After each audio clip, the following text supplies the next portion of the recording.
Stay home, save lives. नमस्कार। आज की हिंदी कक्षा में आप सभी का स्वागत है। आज हम अलंकार पर चर्चा करेंगे। अलंकार शब्द दो शब्दों के संयोग से बना है, अलम प्लस कार, अर्थात जो सौंदर्य को बढ़ाए वह अलंकार है। जिस प्रकार नारी का सौंदर्य अलंकारों से बढ़ता है, उसी प्रकार कविता की सुंदरता भी अलंकारों से बढ़ती है। हिंदी साहित्य में दो प्रकार के अलंकारों का प्रयोग किया जाता है, शब्द अलंकार और अर्थ अलंकार। आज हम शब्द अलंकार पर चर्चा करते हैं।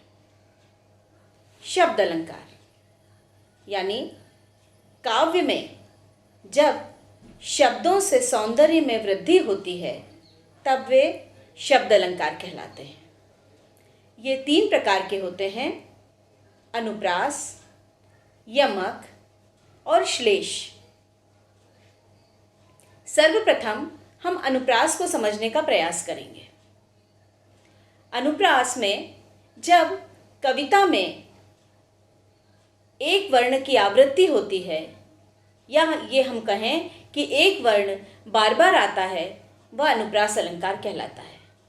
जैसे रघुपति राघव राजा राम। दूसरा उदाहरण लें, तरनी तनुजा तट तमाल तरुवर बहु छाए। आप समझ रहे होंगे कि जब हमने कहा रघुपति राघव राजा राम, यहाँ पर र वर्ण की आवृत्ति हुई और तरनी तनुजा तट तमाल में त वर्ण की आवृत्ति हुई। और यह आवृत्ति का पंक्ति के मध्य में भी हो सकती है और पंक्ति के अंत में भी हो सकती है। मध्य में जब हम देखेंगे, गोरटी है छोटी है या चोरटी है अहीर की, आपने देखा कि इसमें र वर्ण की आवृत्ति मध्य में आई है। इसी प्रकार से अंत में जब हम देखेंगे, चारु चंद्र की चंचल किरणें खेल रही थी जल थल में। पहले तो हमने देखा च वर्ण की आवृत्ति हुई, परंतु जल और थल जब हमने कहा तो अंत में ल वर्ण की आवृत्ति हुई, अतः यहाँ पर अनुप्रास ही होगा। अब हम आते हैं यमक पर। यमक में एक शब्द जब दो बार आता है और दोनों बार अपनी अर्थ की भिन्नता को लिए हुए आता है, अर्थात दोनों बार उसके अर्थ में भिन्नता आती है, अलग अलग होते हैं, तब वहाँ पर यमक अलंकार होता है। जैसे काली घटा का घमंड घटा। अब आप इसे समझिए कि काली घटा का घमंड घटा, घटा शब्द दो बार आने पर भी यहाँ अर्थ उनके अलग अलग है। पहला अर्थ बादलों से है और दूसरा अर्थ कमी से है। उसी प्रकार से हम दूसरा उदाहरण जब लेंगे, तब हम देखेंगे कि आप इसे ज़्यादा अच्छे से समझ पाएंगे। कनक कनक ते 100 गुनी मादत्ता अधिकाय। कनक शब्द दो बार आया है, पहले में अर्थ धतूरे से है और दूसरे का अर्थ सोने से है। इस प्रकार हम कह सकते हैं, एक शब्द दो बार आता है परंतु दोनों बार उसका अर्थ अलग अलग होता है, वहाँ पर यमक अलंकार होता है। अब हम आते हैं श्लेष अलंकार।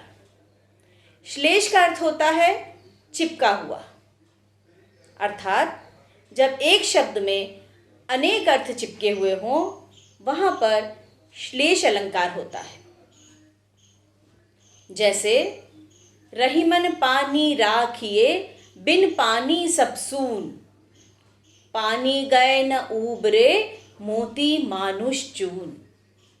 यहाँ पर पानी में तीन अर्थ हैं, जैसे चमक, प्रतिष्ठा और जल। इसलिए यहाँ पर श्लेष अलंकार है। एक और उदाहरण द्वारा इसे हम समझने का प्रयास करेंगे। सुबरन कलश ढूंढत फिरत कवि व्यभिचारी चोर।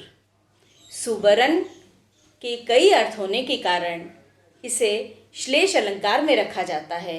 जैसे सुबरन सोना, सुबरन सुंदर अक्षर और सुबरन यानी सुंदर स्त्री। इस एक ही शब्द के 3 अर्थ होने के कारण यह श्लेष है। कुछ बच्चे यमक और श्लेष में अंतर नहीं समझ पाते हैं। वे इसे ध्यानपूर्वक सुने कि यमक में एक शब्द 2 बार आता है और दोनों बार उसके अर्थ में भिन्नता होती है, परंतु श्लेष में एक शब्द के अनेक अर्थ होते हैं, उसे श्लेष अलंकार कहते हैं।